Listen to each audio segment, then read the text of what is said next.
Good morning. It was my first visit to this building. The owner called the boiler manufacturer because the fuel bills suddenly rose dramatically on the 10-year-old boiler. Since I was the local representative, the manufacturer suggested I come out and investigate. The moment I walked into the boiler room, something was off. It was hot, not just normal boiler room hot. I could feel the heat radiating off the flue from nearly 5 feet away. My combustion analyzer went in. Stack temperature over 600 degrees Fahrenheit. For this boiler, I expected something closer to 350 degrees. That extra 250 degrees wasn't heating the building. It was going straight up the chimney, and the owner was paying for it. So why was the stack temperature so high? I'm Ray Wolfhard, and welcome to Boiler Room Detective Channel. A high stack temperature isn't the diagnosis, it's the clue. One of the quickest ways to judge how well a boiler is transferring heat into the water is by looking at the flue gas temperature. A common rule of thumb is that under similar conditions, every 40-degree rise in stack temperature affects efficiency by 1% of the boiler. On a commercial boiler, that can easily add hundreds or thousands of dollars over the heating season. On a typical non-condensing boiler, roughly 80 to 85% of the heat produced by combustion is transferred into the water. The remaining heat leaves through the chimney. If the stack temperature climbs higher than normal, the boiler isn't transferring heat efficiently. Something is causing too much heat to escape. So let's investigate. Clue number 1, excessive draft. First thing I check is the boiler draft. It's the pressure difference that pulls combustion gases through the boiler and into the chimney. Years ago, I tested a boiler where the manufacturer called for a draft of minus 0.05 inches water column, or 5/100ths of an inch. Instead, I measured 0.5 inches, 10 times higher than recommended. The chimney was pulling the flue gases through the boiler so quickly they didn't have enough time to transfer their heat into water. Once we adjusted the draft to the manufacturer's specifications, the stack temperature dropped back into a normal range. Clue number 2, soot.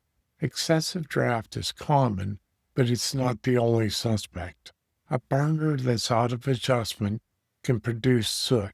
Soot may look harmless, but it's one of the best insulators you'll find. Just 1/32 of an inch of soot on the fireside of the boiler can reduce the efficiency anywhere between 2.5% to 9%. Instead of transferring heat through clean steel, the flame has to fight through an insulating blanket. Less heat reaches the water, more heat up the stack. If you ever clean soot from a boiler, wear the proper personal protective equipment and follow the manufacturer's recommendations. Soot is combustible, extremely dirty, and hazardous to breathe.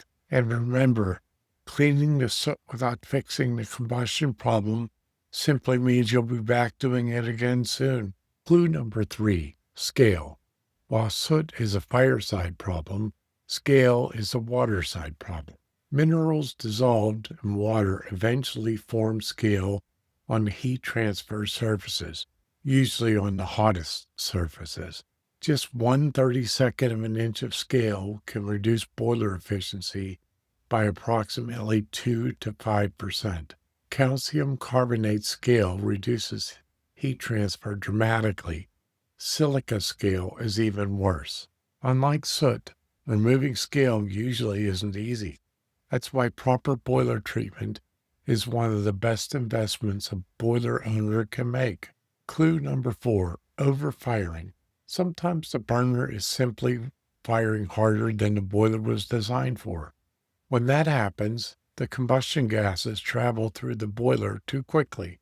Clue number 5, missing turbulators. I've seen boilers where someone removed the turbulators during cleaning Turbulators cause the flue gases to swirl and slow for better heat transfer.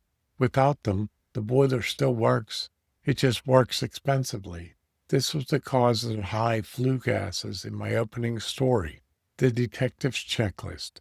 Whenever I find unusually high stack temperature, here's the checklist I follow. Check the boiler draft. Make sure it's in the recommended range the manufacturer asked for.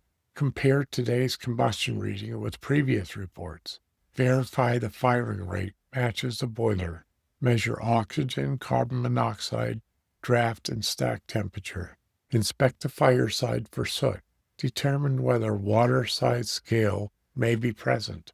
Verify the turbulators are installed correctly. Only after checking each of these do I decide what's actually the problem. Please click the like button, subscribe to the channel, and share this video with another technician. I'm Ray Wolfhard, the Boiler Room Detective, and I'll see you on the next case.